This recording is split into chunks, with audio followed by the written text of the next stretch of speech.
Hello student, welcome to Inverse Academy. जैसे कि last class में अपन ने जो एक्सरसाइज 6.1 थी क्लास 12 मैथमेटिक्स, जिसमें अपन कंटिन्यूटी संततता के बारे में बात कर रहे थे। तो फलन सतत है कि नहीं है, फलन कंटिन्यूस है कि नहीं है फंक्शन, उसके लिए अपने को क्या करना है, RHL, LHL और F0 या फिर F3 जहाँ पे भी वैल्यू बोली है वहाँ पे चेक करेंगे। तीनों वैल्यू इक्वल होनी चाहिए तो अपना फंक्शन क्या होगा, कंटिन्यूस होगा। तो इसके बारे में अपन ने बात की थी। तो क्वेश्चन नंबर फर्स्ट में ABC पार्ट कंप्लीट कर लिए थे। डी पार्ट है आपके पास fx equal to sine x और टेन एक्स है। तो यहाँ पे कंडीशन है कि -π/2 से ग्रेटर एंड 0 से क्या है वो लेस देन, और साथ में इक्वल का साइन है, 0 से ग्रेटर और π/2 से लेस देन। तो यहाँ पे फंक्शन को डिफाइन किया हुआ है। 8x इक्वल टू 0 पे आपको चेक करना है कि आपका फंक्शन है वो कंटिन्यूस है कि नहीं है, फलन सतत है कि नहीं है। ठीक है, तो यहाँ पे अपन RHL फाइंड आउट करेंगे। RHL के लिए क्या लिखेंगे, limit h tends to 0 f0 plus h, limit h tends to 0, 0 plus h मतलब 0 से ज़्यादा के लिए बात करनी है। तो यहाँ पे कंडीशन है कि x की वैल्यू बड़ी है किससे, 0 से। तो उस कंडीशन में fx किसको डिफाइन करेगा, 10x को, और x की जगह क्या पुट करना है मुझे, 0 प्लस h। तो फाइनली यहाँ पे क्या बनेगा, limit h tends to 0 tan h बनेगा।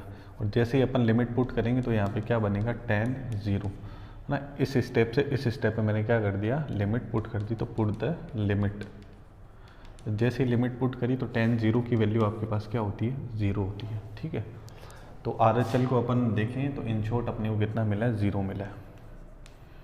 इसी तरीके से अगर LHL की बात करें तो limit h tends to 0 f0 minus h करना है लेफ्ट हैंड लिमिट में। ठीक है ना, तो यहाँ पे आएगी लिमिट h टेंस टू 0। अब 0 माइनस h, 0 से लेस देन के लिए fx किसको डिफाइन करेगा, तो यहाँ पे लिखा है x की वैल्यू छोटी है किससे, 0 से, लेस देन 0 है। It means fx equal to क्या होगा, साइन x, और x की जगह अपने को क्या पुट करना है, 0 माइनस h। x की जगह क्या पुट करना है, 0 माइनस h। ठीक है, तो limit h tends to 0, 0 minus h है। तो यहाँ पे साइन क्या होता है, ओड फंक्शन होता है, विषम फलन होता है, वो माइनस को क्या करता है, बाहर निकालता है। तो यहाँ पे क्या आ जाएगा, माइनस साइन h। ठीक है, और जैसे ही अपन लिमिट पुट करेंगे तो क्या बनेगा, माइनस साइन 0, और साइन 0 की वैल्यू क्या होती है, 0। तो 0 इंटू माइनस करेंगे तो माइनस 0 0 0 0 ही होता है ना। तो प्लस माइनस की इसमें कोई दिक्कत वाली बात नहीं है। फिर अपने को चेक करना है 8x इक्वल टू 0 पे भी। ठीक है ना, किस पे चेक करना है, 0 पे भी चेक करना है। तो यहाँ पे साथ में लेस देन 0 है, तो इक्वल टू भी क्या है आपके पास, 0 है। तो उस कंडीशन में फिर से कौन डिफाइन होगा, साइन ही डिफाइन होगा। तो साइन x होगा, तो fx में x की जगह मैंने 0 पुट कर दिया तो साइन 0 बनेगा। साइन 0 की वैल्यू क्या होती है, 0। तो आप देख सकते हो कि RHL की वैल्यू क्या है, 0, LHL की वैल्यू क्या है, 0, और F0 की वैल्यू भी क्या आ रही है, 0। इट मीन्स RHL, LHL और F0 तीनों क्या आ रहे हैं, इक्वल आ रहे हैं। तो आपका जो फंक्शन है वो 8x इक्वल टू 0 पे क्या होगा, कंटिन्यूस होगा। तो इस तरीके से आपको क्वेश्चन को सॉल्व करना है। ठीक है,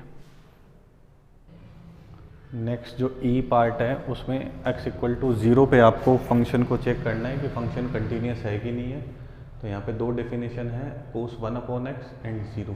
ठीक है, तो जब अपन RHL के लिए बात करेंगे सेम पैटर्न लिखने का, limit h tends to 0 f0 plus h, limit h tends to 0। अब 0 प्लस h तो यहाँ पे लिख रखा है नॉट इक्वल टू 0, मतलब 0 से ज़्यादा के लिए और 0 से कम के लिए, दोनों में यही फंक्शन डिफाइन होगा, कोस 1/x। तो अपन यहाँ पे RHL कैलकुलेट कर रहे हैं 0 पे, तो 0 प्लस h है, तो x की जगह अपन क्या पुट करेंगे, 0 प्लस h। तो फाइनली ये क्या बनेगा, limit h tends to 0 cos 1/h। तो जैसे ही अपन यहाँ पे लिमिट पुट करेंगे तो क्या बनेगा, कोस 1/0। कोस 1/0 मतलब कोस इनफाइनाइट। और मैंने इंट्रोडक्शन वीडियो में ही आपको बोल दिया था कि कोस और साइन की जो औकात है, इट मीन्स जो रेंज होती है वो क्या होती है, value between a finite value between -1 to 1, -1 से 1 के मध्य एक परिमित मान। तो यहाँ पे जो भी आप लिमिट पुट करोगे तो कोस इनफाइनाइट बनेगा। तो वो नहीं लिख के आपको क्या करना है, जब भी इस टाइप का पैटर्न बनता है तो क्या लिखना है, a finite value between -1 to 1 है ना, -1 से 1 के मध्य परिमित मान। अब ये कौन सी वैल्यू होगी है ना, ये अपने को नहीं पता, मान क्या आएगा वो अपने को नहीं पता, बट इतना श्योर है कि कोस के अंदर कुछ वैल्यू आई है, मतलब -1 से 1 के बीच में होगा। ठीक है, और ये सेम कॉन्सेप्ट बनने वाला है LHL के साथ, limit h tends to 0 f 0 - h। तो ये भी नॉट इक्वल टू 0 वाली कंडीशन है, तो फिर से कोस 1/x ही बनेगा। नॉट इक्वल टू 0 मतलब 0 से छोटा हो गया, तो 1/x की जगह मैं रखूँगा 0 - h। तो यहाँ पे लिमिट h टेंस टू 0, कोस तो इवन फंक्शन होता है तो माइनस तो खा जाएगा, सम फलन है तो ये अगेन 1/h बन जाएगा। तो यहाँ पे फिर से वही आ जाएगा, वैल्यू बिटवीन -1 to 1 है ना, ये पूरा लिखना है, फाइनाइट वैल्यू बिटवीन -1 to 1, और हिंदी में लिखना है तो -1 से 1 के मध्य परिमित मान। अब वो ये इनफाइनाइट की तरह ही है। अब बहुत सारे स्टूडेंट का ये हो सकता है कि RHL में भी सर आपने सेम ही लाइन लिखी है और LHL में भी सेम ही लाइन लिखी है, इट मीन्स यहाँ पे RHL और LHL तो इक्वल है ना, ऐसा इक्वल नहीं होगा। -1 से 1 के बीच में जो वैल्यू है ना वो फ्लक्चुएट करेगी, मतलब रेंडमली कोई सी भी वैल्यू आ सकती है, ये बोल नहीं सकते। तो जैसे सपोज RHL की वैल्यू इनफाइनाइट आ रही है और LHL की वैल्यू भी इनफाइनाइट आ रही है, तो उस कंडीशन में अपन RHL को LHL को इक्वल थोड़ी बोलते हैं। अब इनफाइनाइट अपने को पता ही नहीं है ना वैल्यू कितनी है, तो कुछ ऐसा सही यहाँ पे बन रहा है कि value finite value between -1 to 1 है। फाइनाइट वैल्यू है तो सही -1 to 1 के बीच में, लेकिन कौन सी है वो पता नहीं है। जब पता होगा कि सपोज वो वैल्यू 1/2 है और यहाँ पे भी 1/2 है, तो उस केस में अपन इनको इक्वल करेंगे। बट यहाँ पे लैंग्वेज सेम है, कंडीशन सेम बन रही है, उसके बेसिस पे अपन इनको इक्वल नहीं बोल सकते। और यहाँ पे अगर अपन आगे की कंडीशन की बात करेंगे 8x = 0 पे 0 भी कैलकुलेट करेंगे अपन, तो क्वेश्चन में क्लियरली लिखा हुआ है x = 0 पे fx क्या होगा, 0 होगा। तो अब तो आपको पक्का पता चल जाएगा कि RHL, LHL और f0 इक्वल नहीं है। ठीक है, तो यहाँ पे आप लिख सकते हो RHL, LHL और f0 तीनों की वैल्यू इक्वल नहीं है। ठीक है, तीनों की वैल्यू इक्वल नहीं है, इट मीन्स जो आपका फंक्शन है वो x = 0 पे कंटिन्यूस नहीं होगा, सतत नहीं होगा। ठीक है, ये आप नीचे थ्योरी लिख सकते हो। नेक्स्ट जो f पार्ट है उसमें x = a पे आपको चेक करना है, fx आपको गिवन है 1/x - a cosec x - a, x not equal to a, x = a पे fx की वैल्यू आपके पास 0 है। ठीक है, तो RHL में limit h tends to 0 f a पे चेक करना है तो क्या लिखेंगे a + h, तो लिमिट h टेंस टू 0। ठीक है ना, तो यहाँ पे नॉट इक्वल टू a के लिए यही फंक्शन डिफाइन है, तो a + h करो चाहे a - h करो, इसी फंक्शन को लेना है ना। तो 1/x की जगह मुझे क्या पुट करना है, a + h -a as it is, -a as it is cosec x - a, तो x की जगह क्या आया, a + h - a, ये ठीक है। अब लिमिट h टेंस टू 0, अब देखो a कैंसिल हो जाएगा तो ये क्या आएगा 1/h, और यहाँ पे a कैंसिल हो जाएगा तो क्या बनेगा कोसेक h। ठीक है ना, कोसेक h को मैं साइन में चेंज कर लेता हूँ तो 1/sin h बन जाएगा ये। ठीक है, अब यहाँ पे अगर अपन लिमिट पुट करें, अब यहाँ पे इस स्टेप से आगे मैं लिमिट पुट कर रहा हूँ तो क्या बनेगा 1/0 इंटू साइन h की जगह क्या आएगा 0, तो 1/0 इंटू 1/sin 0 की वैल्यू भी क्या होती है 0, तो फाइनली क्या बनेगा 1/0 ही बनेगा, और 1/0 की वैल्यू क्या होती है इनफाइनाइट। इनफाइनाइट ले सकते हैं, ध्यान रखना। सेकंड क्वेश्चन को जब मैंने सॉल्व किया था उसके LHL को, तो वहाँ पे इनडिटर्मिनेट फॉर्म बनी थी, तो इनडिटर्मिनेट फॉर्म को नहीं लेना है। इनडिटर्मिनेट फॉर्म को एक्सपेंशन वाले मेथड से, प्रसार वाले सूत्र से, जो मैंने आपको स्टार्टिंग में बताए थे इंट्रोडक्शन वीडियो में, जैसा मैंने इसके B पार्ट में किया था, इनडिटर्मिनेट फॉर्म में लाके कभी भी नहीं छोड़ना है, उसको सॉल्व करके बताना है। इनफाइनाइट को अपन लिख सकते हैं। ठीक है, अगर इनकेस 0/0 बनता है तो आपको 0/0 वाली जो इनडिटर्मिनेट फॉर्म है, अनिर्धारीय रूप है, उसको सॉल्व करके कुछ वैल्यू आपको लिखनी पड़ेगी। ठीक है, फिर LHL करते हैं, तो limit h tends to 0 f a - h। ठीक है, तो लिमिट h टेंस टू 0, तो फंक्शन तो यही डिफाइन होगा, नॉट इक्वल टू a पे बोला हुआ है, तो 1/x - a, तो अब x की जगह क्या लिखूंगा मैं, a minus h minus a, cosec x minus a है तो a minus h minus a, ठीक है। अब यहाँ पे a क्या हो जाएगा कैंसिल, तो limit h tends to 0 1 upon minus H, और यहाँ पे a क्या हो जाएगा आपके पास कैंसिल, तो माइनस एच आएगा। कोसेक एक ओड फंक्शन होता है तो वो माइनस को क्या करेगा, बाहर निकालेगा। विषम फलन है, कोस और सेक माइनस को खाता है, बाकी सब तो बाहर निकालते हैं, तो इसने माइनस को बाहर निकाल दिया, ठीक है। और कोसेक की जगह मैं क्या लिख सकता हूँ, 1 अपॉन साइन, जैसा मैंने ऊपर लिखा था, ठीक है। और ये माइनस बाहर आया तो यहाँ पे भी माइनस था, तो माइनस माइनस कैंसिल हो जाएगा, प्लस बन जाएगा। तो अगेन क्या बना, 1 अपॉन एच, अगर इन सबको मैं हटाऊँ माइनस को सबको, तो ये क्या बनेगा 1 upon H into 1 upon sine h, ऐसा ही कुछ बन गया वापस जो यहाँ बना था। और जैसे ही लिमिट पुट करोगे तो क्या बनेगा 1 अपॉन 0 इनफाइनाइट। अब वही बात है, RHL और LHL को इक्वल मत कर देना कि सर दोनों में तो इनफाइनाइट आ रहा है, दोनों तो सेम होंगे। इनफाइनाइट इनफाइनाइट के इक्वल कभी भी नहीं होता। फिर x इक्वल टू a पे बोला हुआ है कितना आएगा 0, तो जैसे ही मैं x की जगह 0 पुट करूँगा तो fx मुझे क्या मिलेगा 0 मिलेगा। तो आप देख सकते हो यहाँ पे RHL और LHL आपके पास वैल्यू है वो इक्वल नहीं है। इट मीन्स आपका जो फंक्शन है वो x इक्वल टू a पे कंटिन्यूस नहीं होगा, सतत नहीं होगा, ठीक है। इस तरीके से ये क्वेश्चन करने हैं।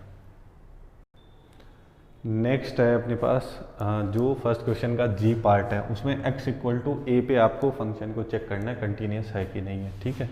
तो सबसे पहले इसकी RHL की बात करते हैं।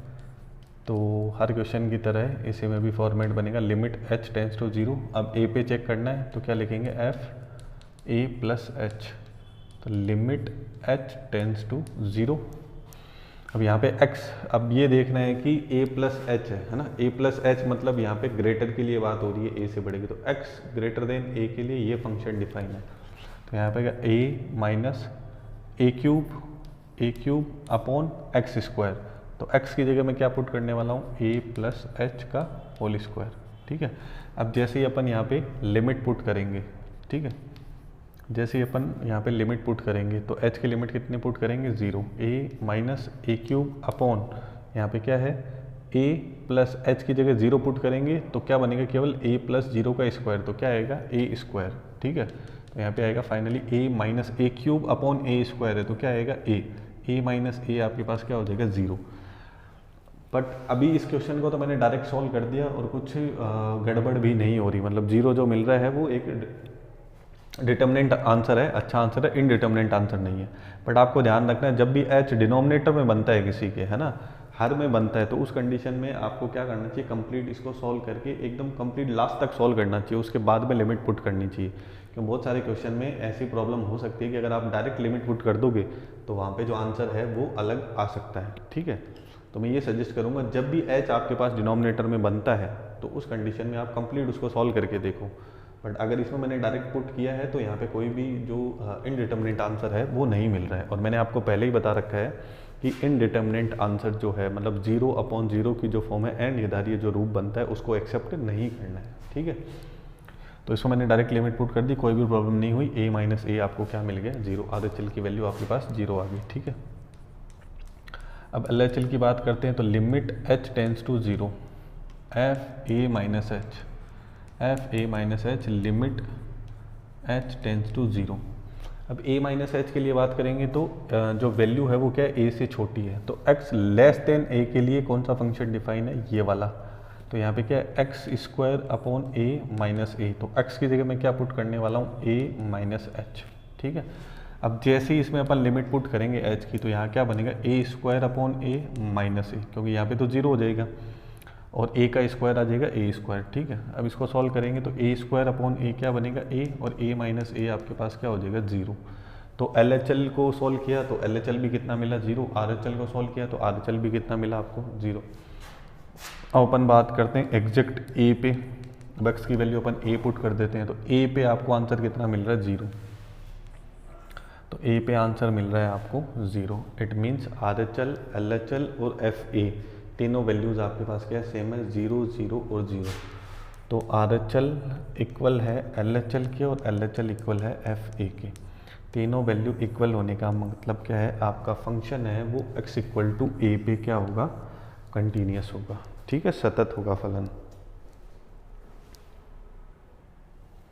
नेक्स्ट जो सेकंड क्वेश्चन है वो बहुत ही अच्छा क्वेश्चन है, उसमें आपको ग्रेटेस्ट इंटीजर फंक्शन जो है महत्तम पूर्णांक फलन है उसका कॉन्सेप्ट पता होना चाहिए, क्योंकि यहाँ पे आपको गिवन है F X equal to X minus, ये क्या है, ग्रेटेस्ट इंटीजर फंक्शन है ना, महत्तम पूर्णांक फलन। तो इसकी क्या प्रॉपर्टी होती है, ये देखने में कुछ मोड जैसा आपको लग सकता है, बट ये मोड नहीं है, यहाँ पे ऐसे ब्रैकेट बनाया हुआ है, ठीक है। तो ब्रैकेट की जो डेफिनेशन है, मतलब ग्रेटेस्ट इंटीजर फंक्शन की जो डेफिनेशन है उसकी बात करते हैं। अगर ब्रैकेट में आपके पास 2 लिखा हुआ है तो आपको आउटपुट भी 2 मिलेगा, ठीक है। ब्रैकेट में अगर -2 लिखा है तो आउटपुट -2 ही मिलेगा, ठीक है।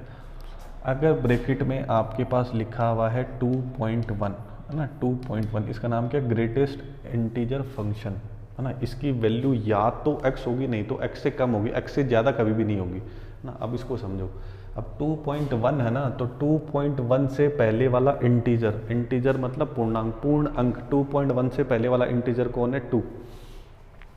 तो इस टाइप का कुछ इस ग्रेटेस्ट इंटीजर फंक्शन के अंदर आता है, तो 2.1 का आपको मिलेगा 2। सपोज आपके पास 2.5 है, तो अगर ग्रेटेस्ट इंटीजर फंक्शन से 2.5 को बाहर निकालने तो वैल्यू क्या आएगी, 2। अगर 2.9 है तो बहुत सारे स्टूडेंट का ये रहता है कि सर 2.9 तो अप्रोक्स मतलब 3 होता है, 3 के लगभग है, तो इसका राउंड ऑफ कर देते हैं। मैं राउंड ऑफ करने की बात नहीं कर रहा हूँ, 2.9 से पहले वाला इंटीजर कौन है, आपके पास 2 है, ठीक है ना। तो ये आपको ध्यान रखना है, ठीक है। जस्ट उससे पहले वाला क्या आएगा, इंटीजर, अदरवाइज कंप्लीट नंबर है तो वही आएगा। अगर 3 है तो 3 ही मिलेगा, -3 है तो -3 ही मिलेगा, पॉजिटिव नेगेटिव में कोई दिक्कत नहीं है।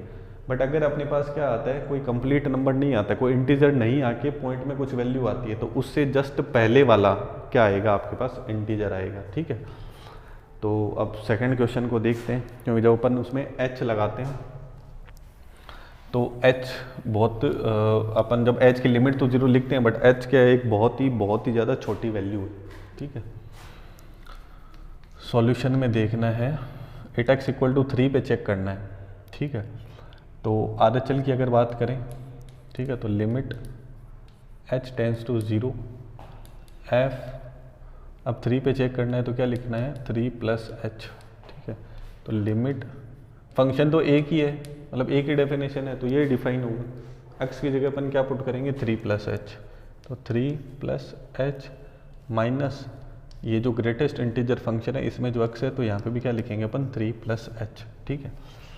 अब यहाँ पे लिमिट सॉल्व करने से पहले आपको ये क्लियर होना चाहिए कि इस ग्रेटेस्ट इंटीजर फंक्शन का जो ये डब्बा बना हुआ है ना, डब्बा जो बना हुआ है जिसके अंदर 3 + h लिखा हुआ है, तो उसमें से कौन बाहर आएगा। अब 3 + h है, तो आपको ये देखना है कि जो 3 + h में जो h है वो क्या है, बहुत ही छोटी वैल्यू है, अप्रोक्स 0, जैसे तभी तो अपन h की लिमिट 0 पुट कर रहे हैं, तो h कितना है अपने पास, लगभग 0 के बराबर है, 0.000000001 मान सकते हो ना। तो वो अगर अपन इसके साथ 3 के साथ ऐड करेंगे तो वो क्या बनेगा, 3.000000001 बनेगा। तो उससे जस्ट पहले वाला इंटीजर, उससे जस्ट पहले वाला पूर्णांक कौन होगा, 3 ही होगा ना। 3 + h को अगर अपन डब्बा x से बाहर निकाले, ग्रेटेस्ट इंटीजर फंक्शन जो महत्तम पूर्णांक फलन है उससे बाहर निकालें, तो क्या मिलेगा, 3 ही मिलेगा। जैसे मैंने अभी आपको बताया था 2.1 होगा तो कौन मिलेगा, 2।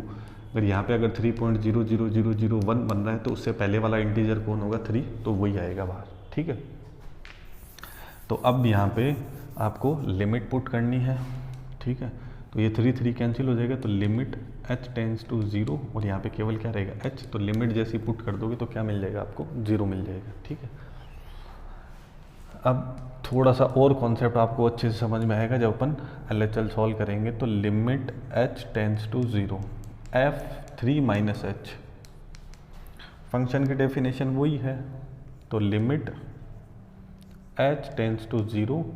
अब यहाँ पे x की जगह अपने को क्या करना है, 3 - h करना है, x की जगह क्या करना है, 3 - h। तो x की जगह मैं चेंज कर रहा हूँ, 3 - h माइनस जो डब्बा x है, ग्रेटेस्ट इंटीजर फंक्शन है, उसमें जो x है वहाँ पे भी क्या आएगा, 3 - h। अब आप ये दिमाग लगाओ कि मैंने अभी बोला था कि h की वैल्यू लगभग 0 के बराबर है, 0.0000001 है, तो 3 माइनस 0.00000001 जो वैल्यू है वो अगर अपन इसके साथ करेंगे, ठीक है ना। आपको हंसी आ सकती है कि मैं ये बार बार क्यों बोल रहा हूँ, लेकिन इसका जो आउटपुट है ना वो बहुत इंटरेस्टिंग है, ठीक है।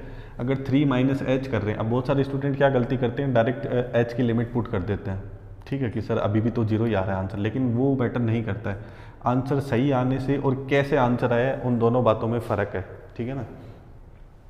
लॉजिक के साथ काम करना चाहिए, जो इसकी डेफिनेशन है। हो सकता है कि ये एक क्वेश्चन तुक्के में सही हो जाए, लेकिन आगे तुम्हें प्रॉब्लम फेस करनी पड़ सकती है। तो 3 माइनस एच का मतलब क्या हो गया कि 3 में से बहुत ही छोटी वैल्यू को मैंने कम कर लिया, है ना। तो बहुत ही छोटी वैल्यू कम होके 3 माइनस बहुत ही 0.000001 जो वैल्यू है वो कम होने के बाद में आपके पास क्या आएगा, 2.999999 अप्रोक्स 3 है ना, अप्रोक्स 3 है, बट 3 से कुछ छोटा सा बन गया, है ना। अगर ऐसा कुछ होता है तो अगर अपन इसको सॉल्व करें, 3 माइनस एच वाली जो कंडीशन है, 3 माइनस ये एच की वैल्यू हो गई, इसको अगर अपन सॉल्व कर रहे हैं तो 3 माइनस एच को अपन सॉल्व कर रहे हैं तो वैल्यू क्या आ रही है, 2.9999 कुछ बन रही है, और 2.99 इस बॉक्स के अंदर आ गया, ठीक है ना। मतलब ये किसके अंदर था, ग्रेटेस्ट इंटीजर फंक्शन के अंदर था 3 माइनस एच की वैल्यू मैंने कुछ अज्यूम करके लगभग 0 के बराबर इसमें से मैंने कम कर दी, तो क्या बनेगा, 3 के लगभग ही एक वैल्यू बनेगी, लेकिन वो कैसी होगी दिखने में, 2.9999 ऐसी होगी। तो इससे जस्ट पहले वाला इंटीजर, इससे जस्ट पहले वाला इंटीजर कौन होगा, अपने पास 2 होगा। 2.9999 जो बन रहा है उससे जस्ट पहले वाला जो इंटीजर है वो कौन होगा, आपके पास 2 होगा, ठीक है ना। तो 3 माइनस एच, अब 3 माइनस एच से डब्बे से बाहर कौन निकलेगा, 2 आएगा, ये समझना है, ठीक है। इसी तरीके से सपोज आपके पास होता 2 माइनस एच, है ना, तो क्या बनेगा, 1.99 जैसा कुछ बनेगा, तो इसमें से बाहर कौन आएगा, आपके पास 1 आएगा। तो 3 माइनस एच में से कौन आ रहा है, 2 आ रहा है, ठीक है। तो यहाँ पे जैसे आप लिमिट पुट करोगे तो 3 माइनस 0 माइनस 2, तो 3 माइनस 2 क्या मिला, 1 मिला, ठीक है। और जैसे आप 3 पुट करोगे एग्जैक्ट 3, तो जैसे आप 3 पुट करोगे एग्जैक्ट, तो 3 माइनस डब्बे के अंदर अगर 3 है तो वो बाहर आके भी 3 ही होगा, ठीक है ना। तो इंटीजर है तो वो इंटीजर ही बाहर आएगा, कोई दिक्कत नहीं है उसमें। 3 माइनस 3 क्या हो जाएगा, 0। तो आप यहाँ देख सकते हो कि RHL और F0, RHL और F0 तो सेम है, दोनों की वैल्यू क्या आ रही है, 0 0, बट LHL की वैल्यू क्या आ रही है, आपके पास 1 आ रही है। इट मीन्स RHL और LHL इक्वल नहीं है, RHL और LHL इक्वल नहीं है। इट मीन्स आपका जो फंक्शन है वो x इक्वल टू 3 पे कंटिन्यूस नहीं होगा, सतत नहीं होगा, ठीक है। तो इस तरीके से आपको क्या करने हैं, क्वेश्चन सॉल्व करने हैं। ग्रेटेस्ट इंटीजर फंक्शन की जो प्रॉपर्टीज़ है वो 11th में भी अपन ने पढ़ी थी बहुत अच्छे से। अगर आपको अभी भी अगर डाउट लग रहा है तो 11th वाली जो बुक है उसमें जाके ग्रेटेस्ट इंटीजर फंक्शन के बारे में थोड़ा सा पढ़ सकते हो, महत्तम पूर्णांक फलन। तो आपको जो मेरी बात है वो और अच्छे से क्लियर हो जाएगी, ठीक है। अगर आज के लिए बस इतना ही। अगर वीडियो पसंद आया तो लाइक करें और चैनल को सब्सक्राइब करना ना भूलें। मिलते हैं नेक्स्ट क्लास में। Thank you so much.